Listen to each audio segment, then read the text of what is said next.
Saudara, putusan Pengadilan Negeri Jakarta Pusat atau PN Jakpus soal penundaan tahapan pemilu 2024 menimbulkan polemik. Presiden telah menegaskan bahwa tahapan pemilu 2024 tetap akan berjalan sesuai jadwal, sementara ada pula komentar dari Menko Polhukam yang menyebut ada permainan di balik putusan ini dan tidak perlu ditanggapi. Benarkah semua dugaan ini? Dan apakah keputusan dari PN Jakpus ini harus dijalankan? Kita akan bahas soal ini bersama sejumlah narasumber. Ada yang hadir langsung di studio, Wakil Ketua Umum Partai Prima selaku penggugat di KPU, Alif Kamal Haladi. Selamat pagi. Pagi, Bang Alif. Saya manggilnya Bang aja karena masih muda juga. Terima kasih hadir di studio. Kemudian hadir untuk Sapa Indonesia Pagi secara daring, pakar hukum tata negara Universitas Andalas Padang, Sumatera Barat, Ferry Amsari, dan juga Ketua KPU 2017-2022 Arief Budiman. Mas Arief, Bang Ferry, selamat pagi. Dua-duanya udah cukup lama nggak ketemu. Mas Bayu. Salam sehat. Pagi Mas Bayu. Ya, kita ngobrol nih berkaitan dengan putusan penundaan pemilu. Bang Alif, Siap. Pak Mahfud MD bilang nih pasti ada permainan begitu. Partai Prima terlibat dalam dugaan tersebut atau gimana? Mas Bayu, sebelumnya bolehkah logika itu saya balik? Ya. Mungkinkah di balik dijegalnya Partai Prima ini ada permainan di dalam? Boleh dong saya berlogika seperti itu. Ya. Kalau seperti Pak Mahfud sebagai Menko Polhukam yang harusnya menahan diri untuk tidak mengomentari putusan pengadilan ini, berlogika seperti itu. Wajar dong kami juga berlogika seperti itu. Bisa jadi di balik dijegalnya partai ada kekuatan yang mau menghalangi untuk ikut pemilu. Di beberapa kesempatan kami sudah katakan bahwa periksa jejak digital kan. Ya. 2 tahun yang lalu, 1 tahun yang lalu, kami selalu mengatakan kami tidak mau tunda pemilu.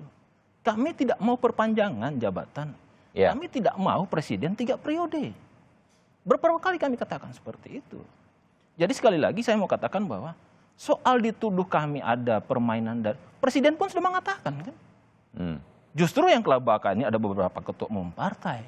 Ada Pak Mahfud yang menuduh kiri kanan. Ya sudah, kalau kemudian ada tuduhan-tuduhan seperti itu dibuktikan dong. Dibuka siapa yang bermain dalam putusan-putusan seperti ini. Ya. Kalau kemudian Bang. Bentar Mas Bayu. Oke. Publik ini tidak melihat kenapa kemudian kami menuntut seperti ini. Jadi Tidak sebenarnya apa itu tuntutannya? Sejak November, sejak Desember, kami sudah curiga, kami akan dicurangi oleh KPU. Makanya itu di bulan tahapannya proses verifikasi administrasi. Makanya di bulan Desember itu beberapa kali kami aksi, kami demonstrasi di KPU, meminta KPU, hei KPU, kalian hentikan dulu proses pemilu ini, karena di dalam itu ada yang curang. Karena di dalam itu ada yang mau memanipulasi proses verifikasi administrasi yang dilakukan oleh Prima. Hentikan dulu proses ini. Nah sekarang ketika tuntutan kami itu, kami tuangkan dalam petitum di gugatan kami DPN Pusat. Dan syukur alhamdulillahnya hakim mengabulkan. Loh, kepada kebakaran jenggot semua. Ya. Saya mau bertanya kepada publik, kepada Pak Mahfud, Alif. Mas Bayu. Ya. Kemana Pak Mahfud pada saat kami menuntut di bulan Desember kemarin? Ya. Karena ada kecurangan di situ. Ada hak yang dihilangkan oleh KPU dari proses verifikasi administrasi dari Prima. Ya. Itu loh. Prima sebagai sebuah partai politik yang mau ikut serta pemilu tahu bahwa kalau ada sesuatu harus kemana? Bawaslu, ke PT UN. Mas Bayu. Sekarang boleh tahu Bang Alif, mengapa kemudian kita coba ajukan ke PN, Pengadilan Negeri? Ya. Dan ini tahu bahwa sebetulnya bukan ranahnya Pengadilan Negeri. Pertama bahwa kami di PN Pusat itu tidak mengajukan sengketa pemilu, sengketa proses. Yang kami ajukan adalah perbuatan melawan hukum yang dilakukan oleh KPU. Itu sesuai dengan Undang-Undang Nomor 12 Tahun 2005, menghilangkan hak-hak sipil politik kami oleh KPU sesuai Kovenant Internasional yang sudah diratifikasi oleh negara Republik Indonesia. Di Undang-Undang Nomor 12 Tahun 2005 itu ada hak sipil politik kami untuk ikut dalam berpartisipasi membangun pemerintahan. Itu ada. Jadi itu yang kami gugat ke PN Pusat, perbuatan melawan hukum yang dilakukan oleh KPU. Nah sebelumnya itu di Bawaslu pun kami sudah ke sana. Mentok. 2 kali kami menggugat ke Bawaslu. Mentok. di PT UN mentok. Dan Mas Bayu, saya Dan mau itu katakan sudah pernah dilakukan oleh sudah Partai pernah dilakukan oleh Oke. Prima. Kami mau katakan bahwa di Bawaslu itu tidak ada saksi ahli, tidak ada saksi fakta yang dihadirkan oleh KPU. Di PT UN pun seperti itu. Tidak ada saksi ahli, tidak ada saksi fakta yang dihadirkan oleh KPU. Di PN Pusat pun tidak ada saksi ahli, tidak ada saksi fakta yang dihadirkan oleh KPU Pusat. Artinya sebenarnya KPU Pusat ini meremehkan gugatan partai. Oh, Anda ingin mengatakan itu. Ketika Meremehkan ini. proses-proses itu terjadi di Bawaslu, PT UN, tidak ada kemudian semacam upaya untuk mempertahankan. Tidak ada putusan upaya-upaya KPU. itu, Oke. Mas Bayu. Jadi saya mau sekali lagi mau katakan juga bahwa jangan sampai KPU setuju dengan gugatan Prima ini gitu loh. Oh. Sampai kemudian dia tidak serius menghadapi gugatan kami.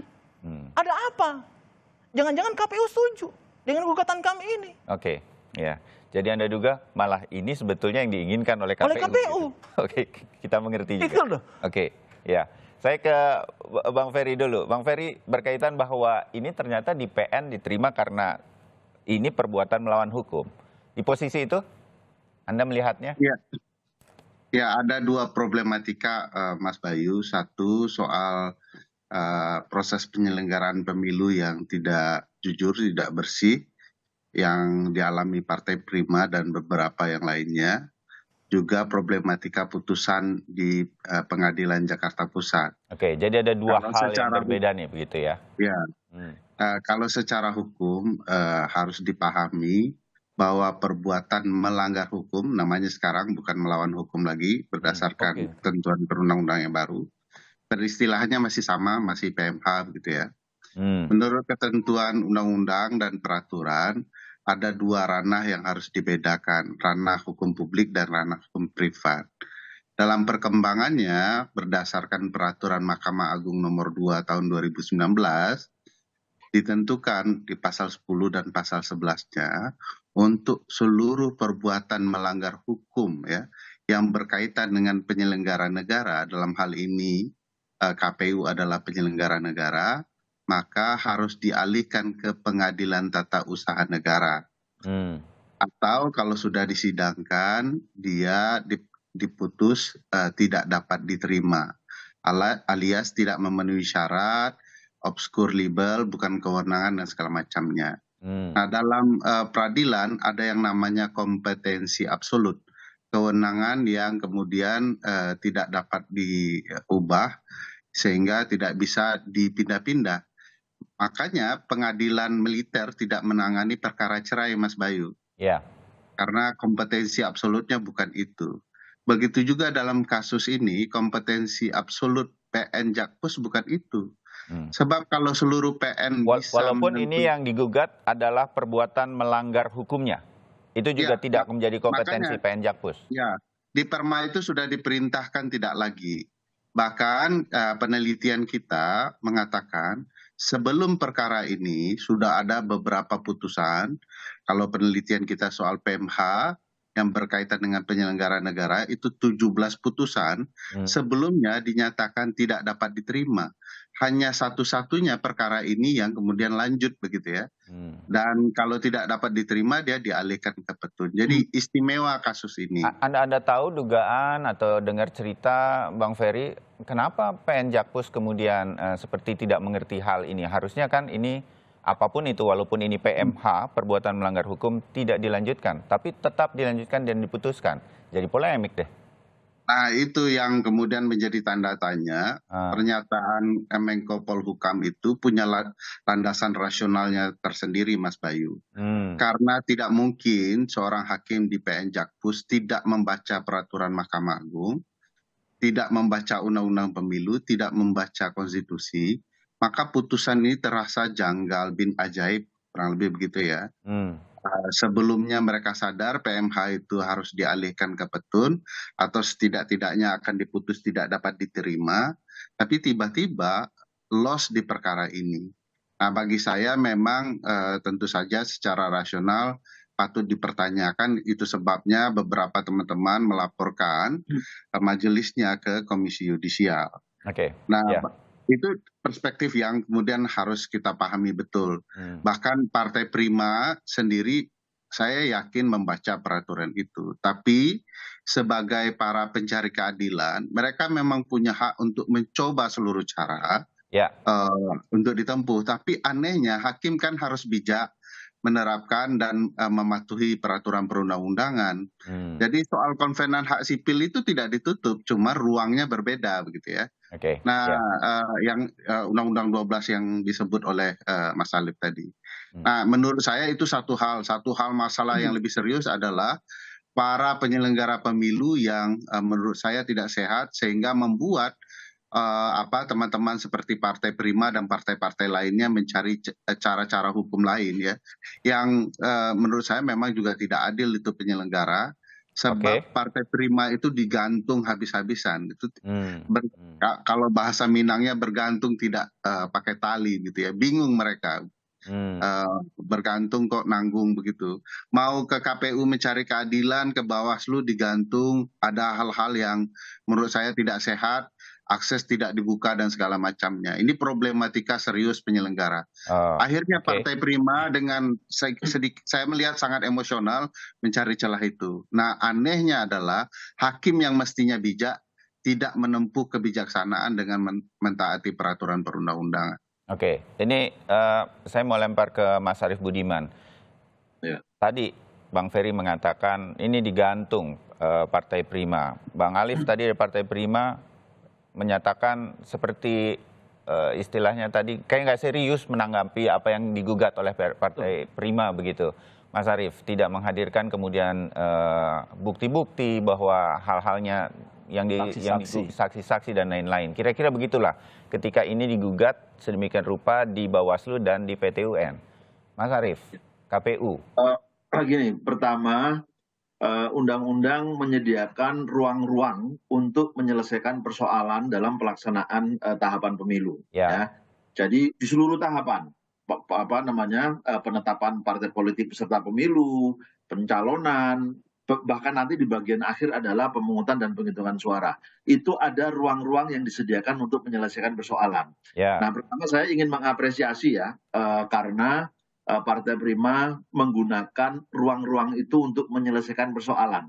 Artinya tidak menyelesaikan persoalan itu di jalanan. Ya. Nah, jadi ya baik penyelenggara pemilu maupun peserta pemilu memilih menyelesaikan di ruang-ruang yang sudah disediakan. Nah, bahwa ada ruang yang semestinya tidak digunakan untuk menyelesaikan persoalan, ternyata di situ digunakan untuk menyelesaikan persoalan. Pertama saya ingin menanggapi ya, tentu sebagai partai politik dia akan mencari ruang dimanapun, gitu ya. Dimengerti. Nah, bahwa kemudian ada putusan yang dianggap tidak konstitusional, itu biar ranahnya Bang Ferry dan teman-teman ahli hukum lah menjawab itu. Nah, tapi saya ingin melihatnya dari sisi teknis penyelenggaraan pemilunya. Ya, pertama, kalau dilihat dari tahapan penyelenggaraan pemilunya, saya tidak melihat ada hal-hal yang menyebabkan pemilu itu dapat ditunda. Semuanya tersedia. Gitu ya. Pertama kita lihat regulasinya, ada regulasinya untuk menyelenggarakan, undang-undangnya ada, peraturan KPU-nya ada. Yang kedua, personilnya untuk menyelenggarakan itu juga ada, gitu ya. Ketiga, anggarannya juga disediakan, gitu loh. Keempat, sebagaimana diatur dalam pasal 431 Undang-Undang 7. Tidak ada gangguan, tidak ada bencana alam yang menyebabkan sebagian atau bahkan seluruh wilayah itu tidak dapat melaksanakan tahapan. Nah, di pasal 431 itu sebenarnya ada 2 klausul yang digunakan. Pemilu itu karena sesuatu hal tidak dapat dilaksanakan, maka dia dilakukan pemilu lanjutan atau dia dilakukan pemilu susulan. Nah, dalam pandangan saya, peristiwa putusan PN ini tidak dapat dimasukkan dalam kategori itu. Maka pemilu tidak perlu dilakukan penetapan penundaan untuk dilakukan pemilu susulan atau lanjutan. Jadi perintah PN itu kan suruh balik lagi, lalu dimulai lagi. Itu kan seperti memulai seluruh tahapan. Dan dengan perhitungan Mas Arief, saya potong di sini karena saya ingin sedikit membacakan bahwa poin kelima dari gugatan yang kemudian dikabulkan dan jadi putusan di PN Jakpus tidak melaksanakan sisa tahapan pemilu 2024 sejak putusan ini diucapkan, koreksi saya ya Mas Alif, dan melaksanakan tahapan pemilu dari awal selama lebih kurang 2 tahun, 4 bulan, 7 hari. Menarik juga sih ini. Itu kenapa ya Mas Alif? Nah, Kalau kita- saya mau jelas atau Mas Arief nih? Nggak apa-apa. Saya Ya. ke Mas Alif nanti. Mas Jadi Arief 2 tahun sampaikan. 4 bulan 7 hari itu Itu karena pemilu 2 tahun 4 bulan 7 hari. Kenapa tuh ya? Pemilu angkanya? 2024 itu dimulai tahapannya pada tanggal 14 Februari 2022. Kalau kita hitung 2 tahun. sampai akhir putaran kedua pemilihan calon presiden dan calon wakil presiden, itu kira-kira berakhir Mei 2024. Nah artinya ini proses pemilu yang memang sudah sekarang ini berlangsung. Nah kalau kemudian putusan PN pusat ini sudah memutuskan seperti itu, maka ya kita mulai dari nol lagi seperti di SPBU itu gitu loh. Mulai dari nol aja tahapan ini karena tahapan-tahapan yang sementara kemarin berlangsung itu sudah dicurangi oleh KPU. Oh, tapi bukannya Partai Prima inginnya ikut di pemilu 2024? Betul. Kenapa Kami nggak mau ikut aja?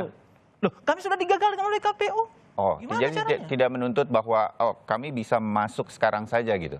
Loh, sekarang legal standing apa? Dari lembaga hukum mana yang kira-kira memasukkan Prima untuk ikut serta dalam pemilu 2024? Jadi Partai Primanya siap atau enggak untuk ikut 2024 sebenarnya? Atau Loh, ini sejak mengulur waktu? verifikasi administrasi kami itu kami sudah siap. Nggak ada Kami udah masalah siap, dengan kan? proses data keanggotaan, struktur apa segala macam. Berarti siap untuk 2024? Siap untuk 2024, cuman problemnya sekarang di verifikasi administrasi kami itu kemarin dicurangi oleh KPU. Digagalkan oleh KPU di verifikasi administrasi. Nah sekarang kami mau mencari keadilan. Di mana kemudian keadilan itu kami dapatkan di pengadilan pusat, PN pusat. Jadi jelaskan kepada kami, mengapa harus 2 tahun lagi Partai Prima harus mengikuti lagi dari awal dan segala macam kalau memang sudah siap? Karena kan proses pemilu 2024 itu dimulai 14 Februari 2000. Ini jangka waktu pelaksanaan pemilu. Ya. Secara normal Ya. dari 2014. Jadi yang ingin dibenahi Mas Alif dan Partai Prima, sistem pemilunya atau Partai Primanya ikut ya pemilu? dua-duanya. Oke. Kita benahi sistem pemilu seperti yang Mas Ferry sama teman-teman juga lakukan. Kita benahi sistem pemilunya, kita benahi manajemen pemilunya, kita benahi kemudian orang-orangnya. Jangan kemudian kita membiarkan orang-orang seperti ini menyelenggarakan pemilu untuk, ya bayangin misalnya, mereka ini begitu. kita kasih kesempatan, kita kasih kewenangan, kita kasih jabatan untuk memilih calon presiden, memilih presiden, wakil presiden, memilih anggota DPR RI, memilih anggota DPR kabupaten kota. Ya. Nah, dengan proses seperti ini, mereka sudah berbuat curang. Mas Ferry tahu kok seperti apa kecurangan yang terjadi di KPU. Ya. Kami tahu seperti apa kecurangan yang terjadi pada saat kami dihilangkan hak kami di verifikasi administrasi kemarin. Oke, kita dapat poinnya. Sekarang, kalau aspek pemilu yang jujur dan adil itu sudah tidak ada, gimana Mas Ferry? Ya. Kita mau berharap pemilu seperti apa dengan aspek kejujuran dan keadilan itu yang sudah tidak ada di KPU, Oke. lembaga penyelenggara pemilu. Sebelum ke Bang Ferry, saya ke Mas Arief Budiman. Lanjutkan. Ya, Mas Bayu. Jadi tahapan pemilu itu harus berjalan terus, ya. Menyelenggarakan pemilu itu nggak boleh gagal karena resikonya, waduh, negeri ini bisa nggak punya pemimpin, gitu ya. Ya. Terlambat juga tidak boleh karena tahapan pemilu itu dari satu tahapan ke tahapan berikutnya itu terus bersambungan, ya. Jadi nggak bisa tarik mundur ke belakang. Sebetulnya KPU punya pengalaman selama menyelenggarakan tahapan pemilu itu keluar fakta hukum baru. Baik karena putusan Mahkamah Konstitusi, putusan Bawaslu, putusan TUN, tapi semua putusan itu kemudian dieksekusi dan tahapannya terus berjalan. Oke. Nah, gitu ya. Nah, kalau memang saya agak apa ya, tidak begitu ya. Kok bisa putusan itu kemudian memerintahkan kembali ke tahapan awal? Nah, ini yang agak mengganggu sebetulnya. Nanti tahapan itu akan tidak berjalan sebagaimana mestinya. Nah, yang saya ingin pesankan begini, menurut saya ini yang harus semua bekerja keras ya. Putusan ini harus segera inkrah. Jadi kalau memang mau banding harus segera dilaksanakan dan pengadilan bandingnya juga harus segera memutuskan sehingga ini nanti segera inkrah. Kalau tidak, misalnya ini terlambat nih. Kita tidak tahu ya putusannya apa. Saya nggak mau berandai-andai. Jangan nanti kemudian ditafsir yang berbeda. Misalnya putusan itu memerintahkan Partai Prima dimasukkan. Dan itu inkrah. Bagaimana kita mau menafsir itu misalnya? Tidak melakukan penundaan pemilu ya. Tapi diminta untuk dimasukkan. di tengah-tengah tahapan yang mungkin itu sudah tidak terkejar. Misalnya, logistik sudah dicetak, logistik sudah didistribusikan. Tidak ada Partai Prima di situ. Tapi perintahnya kemudian dimasukkan. Tidak penundaan pemilu ya, tapi pemilunya jalan terus. Itu akan membuat, klausul yang terjadi untuk melakukan pemilu susulan dan pemilu lanjutan itu bisa terjadi. Karena surat suaranya harus diganti misalnya gitu. Belum lagi alat peraga kampanye, bahan kampanye, materi-materi lain yang materi sosialisasi. Jadi artinya pasti akan ada, semua pihak akan berpihak pada maju terus pemilu, tetapi hak-hak Partai Prima kalau memang benar, jadi akan diabaikan dulu sekarang. Ya, dan putusan yang inkrah itu harus cepat dan tepat waktu. Karena waktu menjadi penting di dalam pelaksanaan tahapan pemilu. Oke, itu akan jadi pertimbangan. Sedikit Mas Arief ya, tadi Bang Alif juga mengatakan seperti nggak serius KPU menanggapi ini. Kayak yakin pasti menang, karena pemilu harus jalan terus, anyway, busway, begitu kata orang. Mas Arief. Ya, saya dulu ketika masih di KPU selalu memerintahkan begini, setiap yang Anda kerjakan, berita acara, dokumen, segala macam, itu harus ditata dengan rapi, disiapkan dengan rapi, karena sewaktu-waktu terjadi sengketa, maka ini bentuk pertanggungjawaban kita. Ya, ini bukan bicara soal benar atau salah ya, tapi bagian dari pertanggungjawaban kita adalah menunjukkan bukti-bukti bahwa kita telah selesai melaksanakan pekerjaan itu. Saya tidak mengikuti detail ya persidangan Partai Prima, tapi kalau yang disampaikan Mas Alif tadi tidak menghadirkan kekuatan penuh lah untuk bisa menjelaskan argumentasi dalam proses persidangan, ya tentu sangat disayangkan. Sekali lagi saya tidak karena ini kan berdasarkan penjelasan Mas Alif, saya tidak mengikuti proses persidangannya waktu itu. Gitu. Ya, jadi kalau itu benar, mungkin ini kritik bagi KPU agar semua masalah harus dianggap serius karena pemilu begitu pentingnya bagi Indonesia. Terakhir Mas Arief, karena Anda harus pamit di bagian pertama ini, apa yang kira-kira bisa kita lakukan dan kita lihat sebagai sebuah komitmen? Pemilu harus jalan, tapi keadilan bagi Partai Prima kalau memang ada hal-hal yang mengganggu dan seharusnya bisa dibenahi. Kalau ya itu terjadi sejak awal. Kalau sekarang kan agak sulit dalam situasi yang dilematis seperti ini kira-kira. Tapi adakah sesuatu yang bisa dilakukan kemudian bagi Partai Primanya juga? Menurut Anda, Mas Arief? Kalau melihat tahapan tahapan, ruang itu kan sudah tidak ada. Khusus untuk yang peristiwa ini ya. Karena di Bawaslu sudah selesai dilakukan, di Petun juga sudah selesai dilakukan untuk peristiwa yang ini. Yang berikutnya ke depan, saya ingin terus mendorong ya penyelenggara pemilu, peserta pemilu, dua hal setidaknya. Pertama, integritas. Itu perlu datang baik dari peserta maupun dari penyelenggaranya. Yang kedua, transparansi. Nah, kalau dua hal ini bisa dijalankan dengan baik, saya selalu mendorong dulu itu penggunaan teknologi informasi di seluruh tahapan, sehingga orang bisa mengakses dengan mudah. Gitu ya.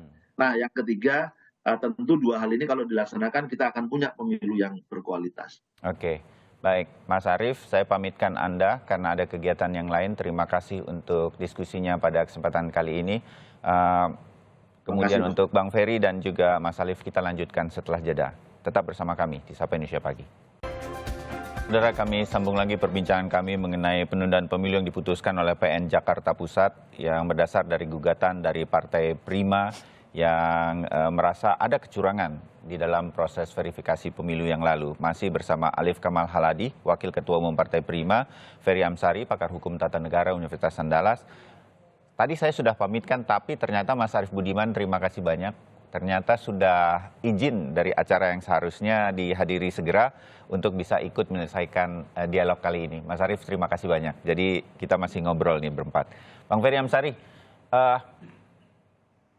bagaimana situasi ini kemudian nanti bisa dimengerti oleh banyak pihak, terutama juga oleh masyarakat Indonesia bahwa Partai Prima mencari keadilan, harusnya ditanggapi secara serius oleh KPU, dan bagaimana kemudian pemilu ini tidak boleh terlambat, tidak boleh apalagi gagal semikian rupa.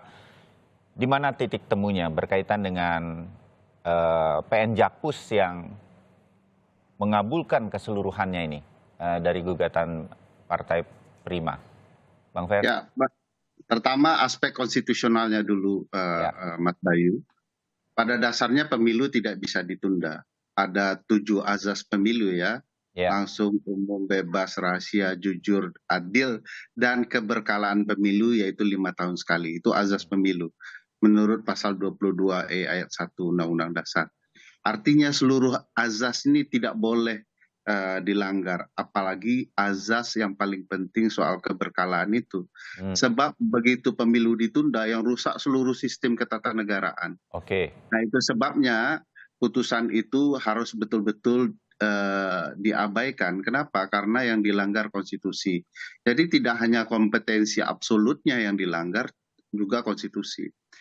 Lagian yang diminta atau problematika substansial dalam perkara ini adalah soal hak partai prima tidak bisa ikut pemilu.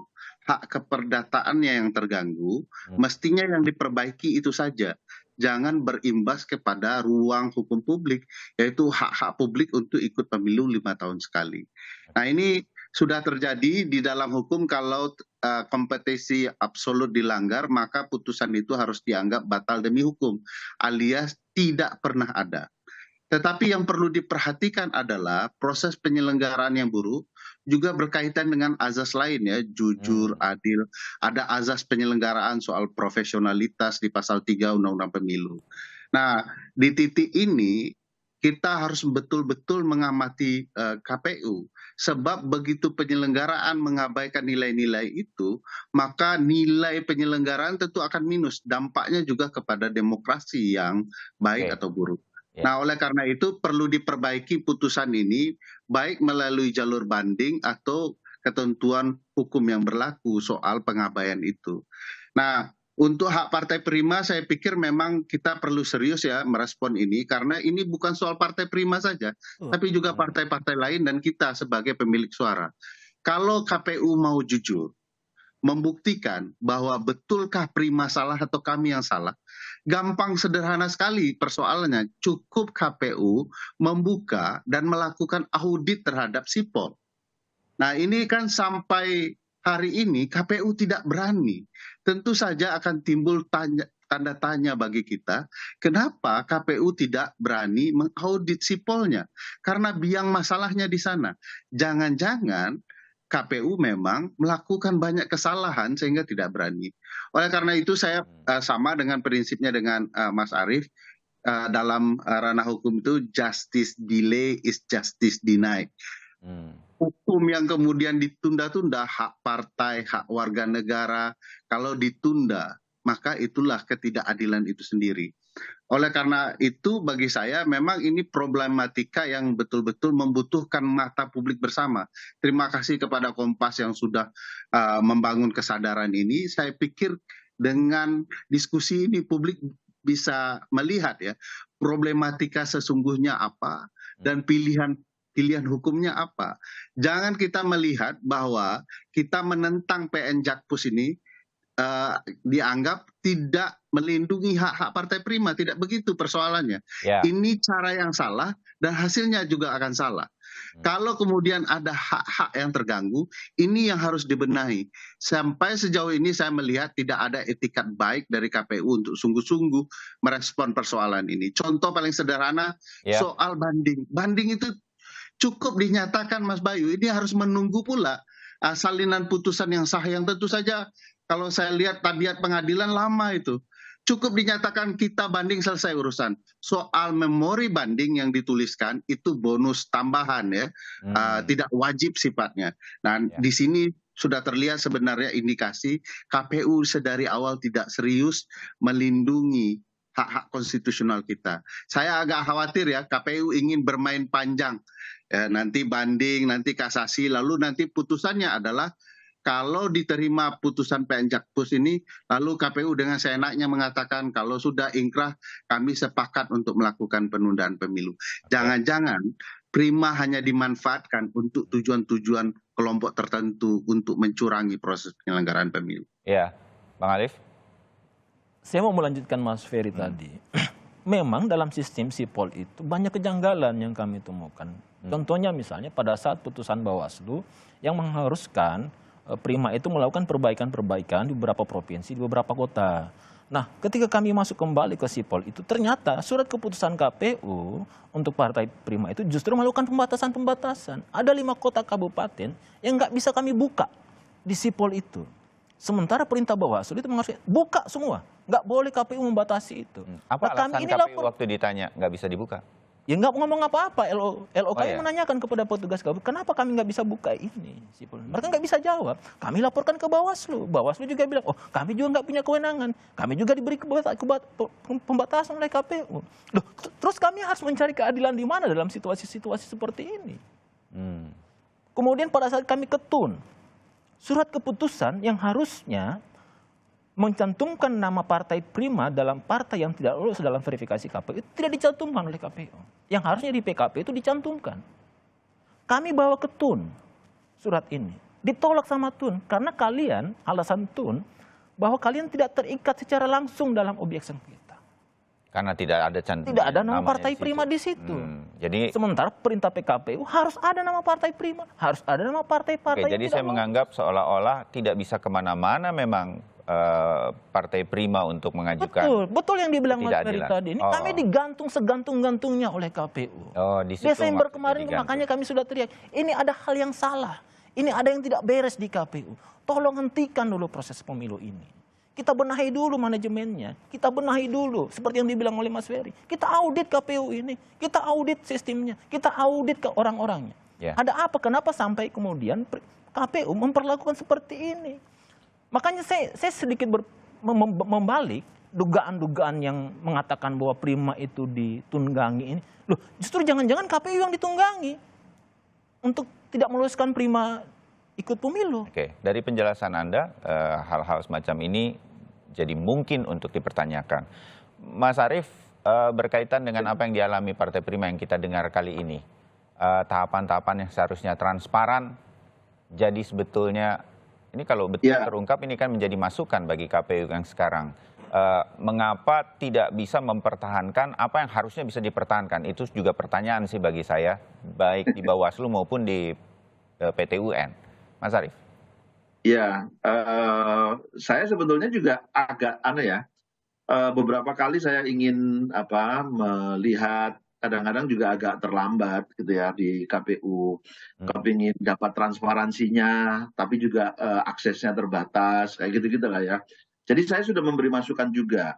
Nah, seperti yang saya sampaikan di awal tadi, semua persoalan dalam tahapan pemilu sudah ada ruangnya. Ya.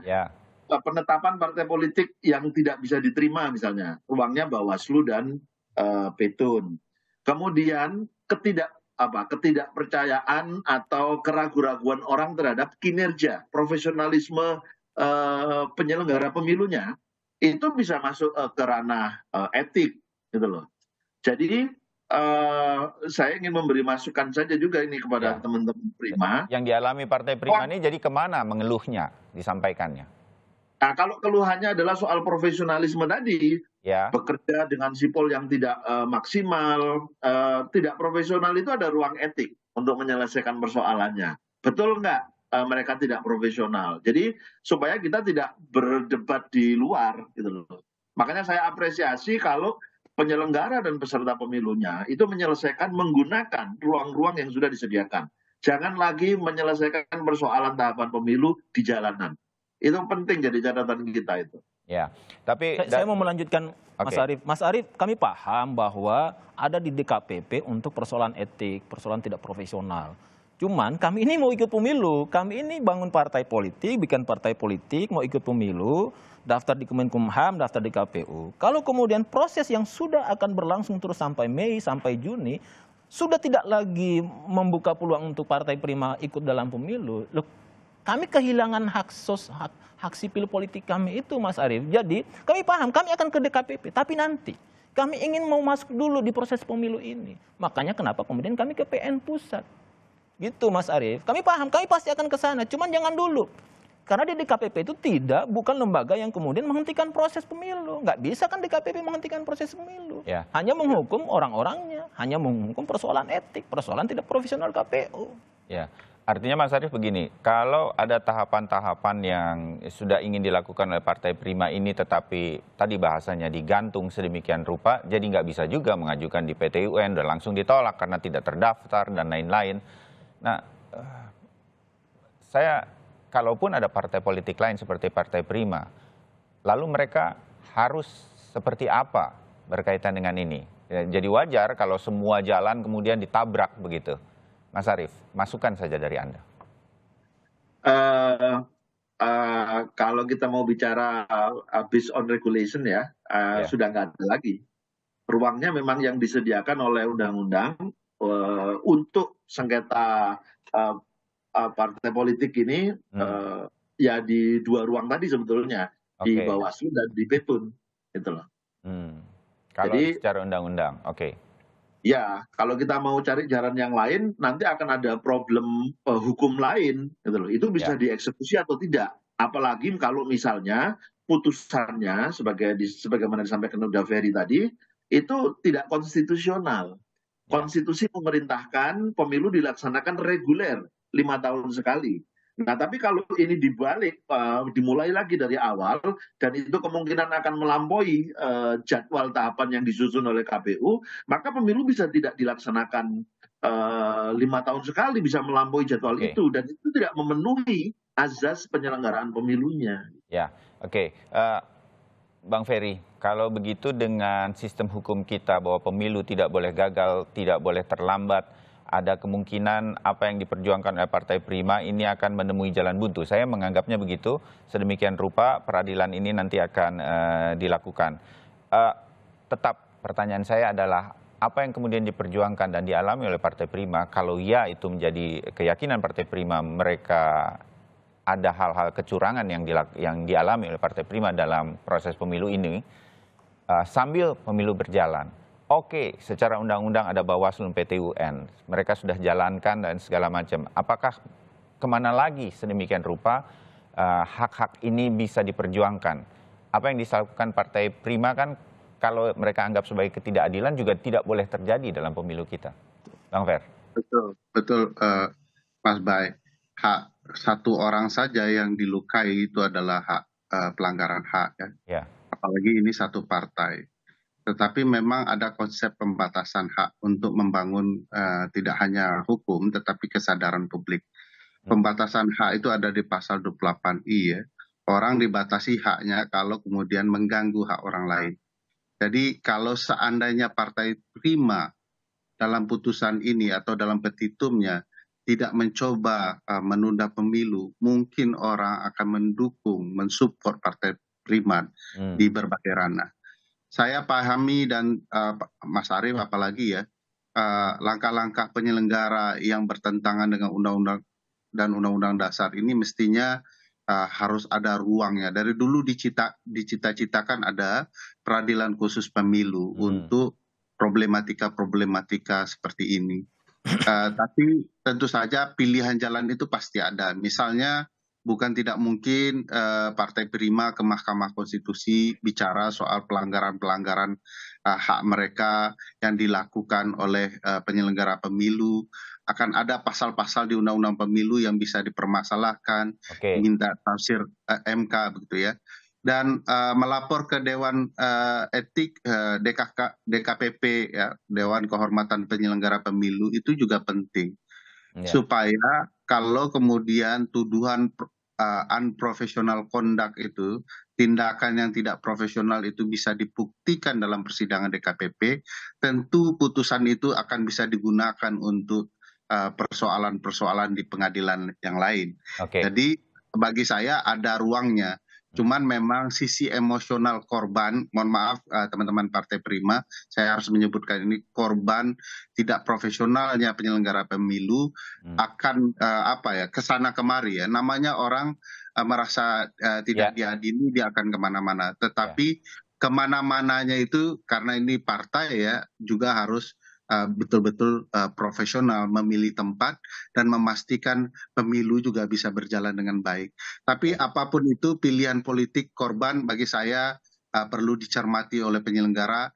Jangan penyelenggara bersembunyi ya dari kasus alpanya putusan Jakpus ini terhadap tindakan-tindakan mereka yang tidak profesional, curang, dan terbukti dari berbagai bukti yang ada.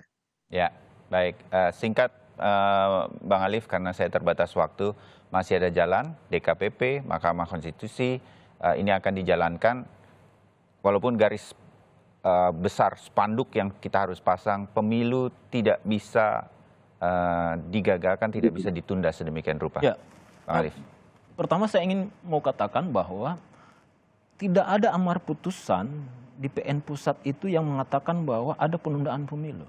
Menghentikan sisa tahapan pemilu 2024 dan kemudian kita mulai lagi dari awal 2 tahun 4 bulan 7 hari. Itu yang pertama.